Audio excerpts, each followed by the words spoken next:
Hello, कैसे हैं आप सभी। स्वागत है आपके अपने YouTube चैनल और बउआ वाला चैनल सनी आर्ट्स क्लासेस में। आज की यह क्लास जो है साइकोलॉजी के विद्यार्थियों के लिए है और जिनका खास कर जो है साइकोलॉजी जो है कमज़ोर है उनके लिए है, क्योंकि हम लोग जो है साइकोलॉजी को जो है आसान बनाते हैं, बउआ वाला भाषा में जो है पढ़ाते हैं। साइकोलॉजी को जो है आप हिंदी में मनोविज्ञान कहते हैं। तो आइए इसके जो है 7वें क्लास को पढ़ते हैं। अब कहेंगे 7वां क्लास, तो भाई इससे पहले जो है इसका 6 क्लास जो है ऑलरेडी हो चुका है। अगर आप नहीं देखे हैं तो आप देख लीजिए चैनल पे जाके। और ये जो है 7वां क्लास है जिसमें जो है हम लोग 61 से लेकर के जो है 70 तक के प्रश्नों को जो है क्या करेंगे, तब बिना रटे हुए बिना आंसर देखे हुए आपके दिल और दिमाग में हम जो है चिपका के आएंगे। ठीक है, आइए शुरू करते हैं। पहला है क्वेश्चन मेरे लाडलों, क्रेस्मर के अनुसार व्यक्तित्व के प्रकार लिखें। यानी क्रेस्मर जो है एगो मनोवैज्ञानिक डॉक्टर थे जिनके अनुसार जो है व्यक्तित्व कितने प्रकार के होते हैं। तो क्रेस्मर के अनुसार जो है व्यक्तित्व जो है 4 प्रकार के होते हैं। पहला जो है तुंदित व्यक्तित्व। तुंदित व्यक्तित्व जो है वैसे व्यक्ति को कहते हैं जिनका शरीर जो है गोल मटोल होता है। ठीक है। दूसरा व्यक्तित्व है पुष्टकाय व्यक्तित्व। पुष्टकाय व्यक्तित्व जो है वैसे व्यक्तित्व को कहते हैं जिनका शरीर जो है एकदम भारी भरकम होता है, यानी ढेर मोटा आदमी, जिसको जो है हम लोग क्या कहते हैं, पुष्टकाय। तीसरा है मेरे लाडलों कृशकाय। कृशकाय वैसे व्यक्तियों को कहते हैं जो दिखने में काफी ज्यादा सुंदर होते हैं, जैसे ब्यूटीफुल, सुंदर, स्मार्ट, वैसन व्यक्तित्व को जो है हमनी के कहते हैं कृशकाय। और चौथा है क्रेस्मर के अनुसार नम्य व्यक्तित्व। यानी नम्य व्यक्तित्व जो है वैसे व्यक्ति को कहते हैं जिनका शरीर ना ही मोटा होता है, ना ही पतला होता है, ना ही ज्यादा सुंदर होता है, ना ही ज्यादा खराब होता है, एकदम मीडियम व्यक्तित्व के। बात समझ गए? Very good. अब जो है क्वेश्चन है मेरे लाडलों कि मानव व्यवहार पर जो है जल प्रदूषण के जो है प्रभाव का वर्णन करें। मानव के व्यवहार जो है परिवर्तित हो जाते हैं जल प्रदूषण के कारण, लेकिन बताइए कैसे होता है।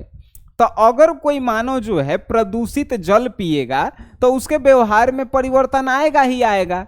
पहला काम का होगा तो उसका तबीयत खराब होगा, दूसरा काम का होगा तो उसके आस पड़ोस या अगल बगल का वातावरण जो है खराब हो जाएगा, अशुद्ध हो जाएगा। और तीसरा का होगा तो तीसरा होगा कि मानव के शरीर में जो है कमजोरी आने लगेगी। बात समझ गए? Very good. नेक्स्ट है मेरे लाडलों, शील गुण से आप क्या समझते हैं। कभी आप लड़की देखने गए हैं? नहीं गए हैं तो कभी जाइएगा, मामा के, चाचा के, भैया के, किसी का भी जाइए तो लड़की देखिएगा। तब बुजुर्ग लोग कहते हैं कि हमारा लड़की एकदम सर्वगुण संपन्न है, यानी कि शील गुण है, मतलब कि उसमें सभी प्रकार के गुण पाए गए हैं। ठीक है। तो शील गुण मतलब होता का है।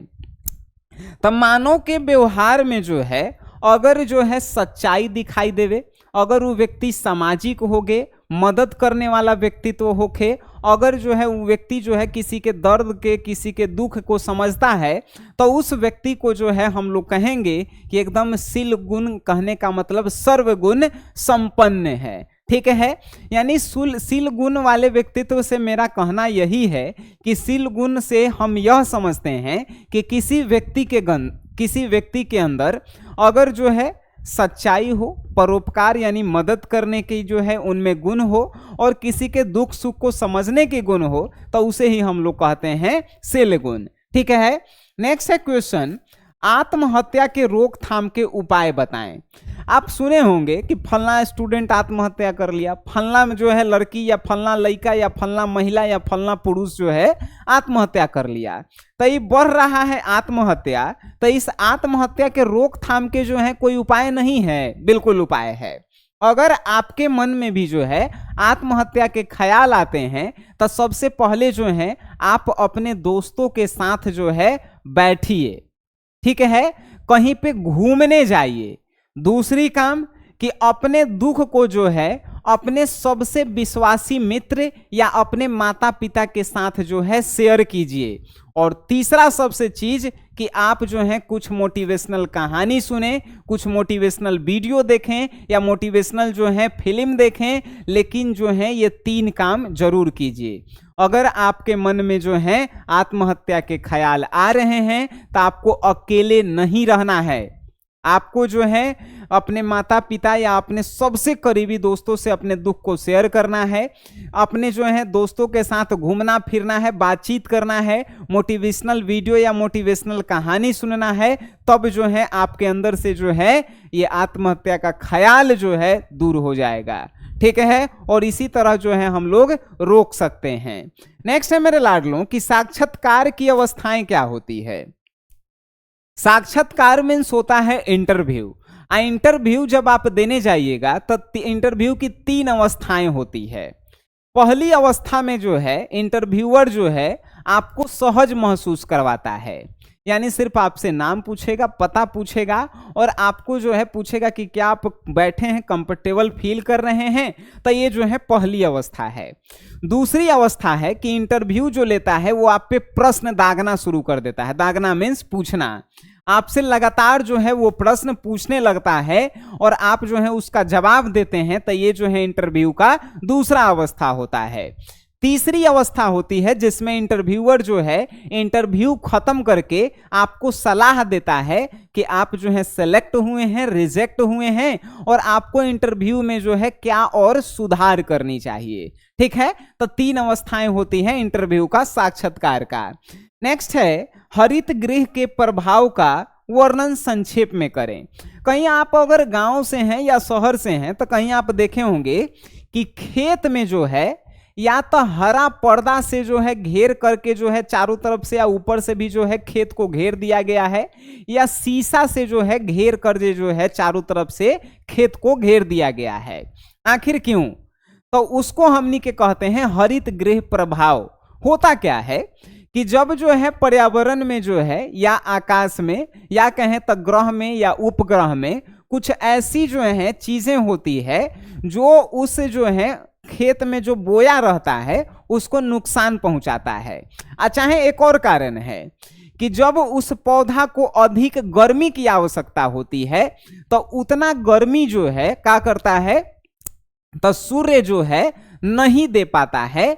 जैसे रात में तो सूरज उगता नहीं है तो रात में जो है गर्मी कैसे दे पाएगा पौधा को, तो क्या करते हैं लोग कि उसको जो है ग्रीन पर्दा से जो है चारों तरफ घेर देते हैं, खेत को ऊपर से भी या चारों तरफ से भी घेर देते हैं। तो दोपहर के समय में जब सूर्य का प्रकाश जो है पड़ता है उस पे, तो वो पूरा जो है अंदर अपने अंदर गर्मी को जो है सोख लेता है।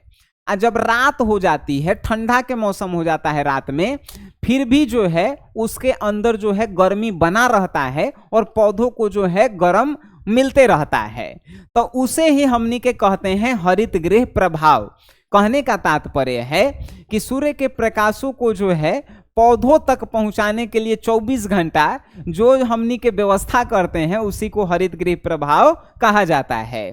ठीक है, अब जो है इन सभी चीजों को आप कहेंगे सर ठीक है आप समझा दे रहे हैं, हम समझ भी जा रहे हैं, क्लास में भी याद हो जा रहा है, लेकिन आप सर नोट्स दे देते हैं तो हमनी के और बढ़िया से याद कर लेते हैं।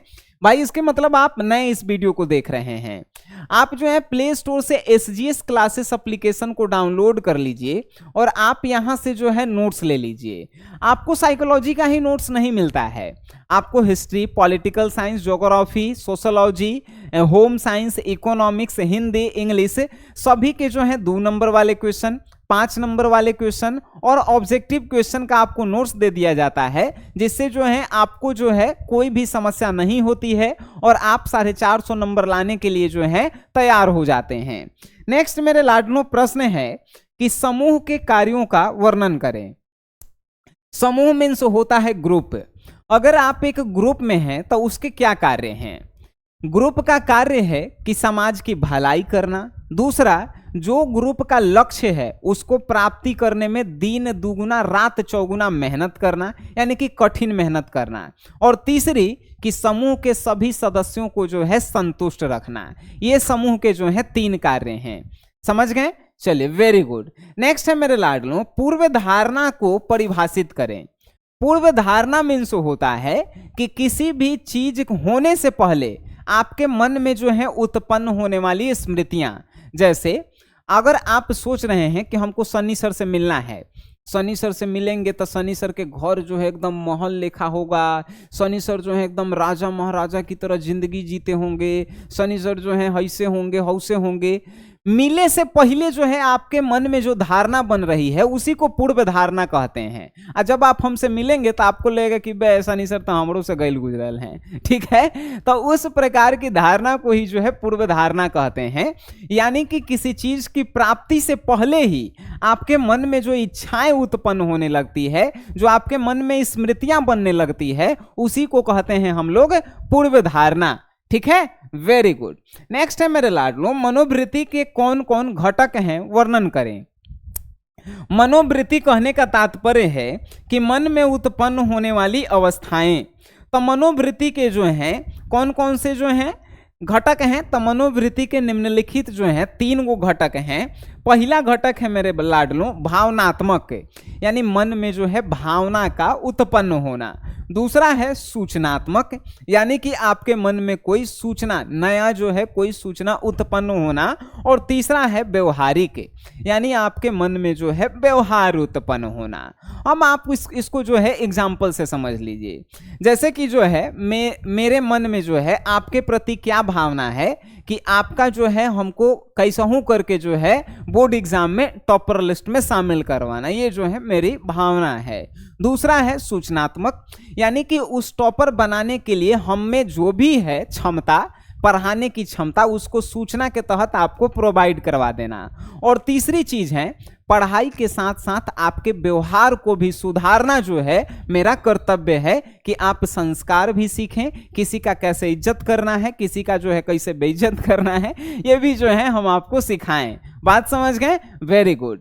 नेक्स्ट है मेरे लाडलों कि प्राथमिक समूह की विशेषताओं को लिखें, यानी प्राथमिक समूह की जो है विशेषताएं क्या होती है।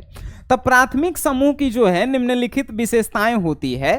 पहला जो है विशेषता होती है, समूह मतलब ग्रुप, और समूह जो है बहुत प्रकार के होते हैं जिसमें प्राथमिक समूह की पहली विशेषता कि प्राथमिक समूह में जो है लोगों के बीच में जो है काफी घनिष्ठ संबंध होता है। प्राथमिक समूह की जो है पहली विशेषता कि लोगों के बीच में जो है घनिष्ठ संबंध होता है। दूसरी विशेषता कि लोगों के सदस्य, जो प्राथमिक समूह के सदस्य होते हैं, वो जो एनर्जी से भरे हुए होते हैं, यानी कि उत्साहपूर्ण होते हैं। और तीसरी जो है इन लोगों की विशेषता है कि ये अंतर्मुखी होते हैं। अंतर्मुखी कहने का मतलब जो है ये अपन काम पहले देखेंगे, उसके बाद जो है आपका काम देखेंगे, ठीक है। तो प्राथमिक समूह के जो है कौन कौन से विशेषताएं, तो प्राथमिक समूह के जो है सदस्यों में जो है क्या होता है, तो ये घनिष्ठ संबंध होते हैं। दूसरा गुण कि ये जो है एकदम एनर्जी से भरे होते हैं, उत्साहपूर्ण होते हैं। और तीसरा कि ये जो है अंतर्मुखी व्यक्तित्व वाले लोग होते हैं। बात समझे? चलिए, वेरी गुड। तो इन 10 प्रश्नों में से कौन सा ऐसा प्रश्न रहा मेरे लाडलों जो आपको याद नहीं हुआ?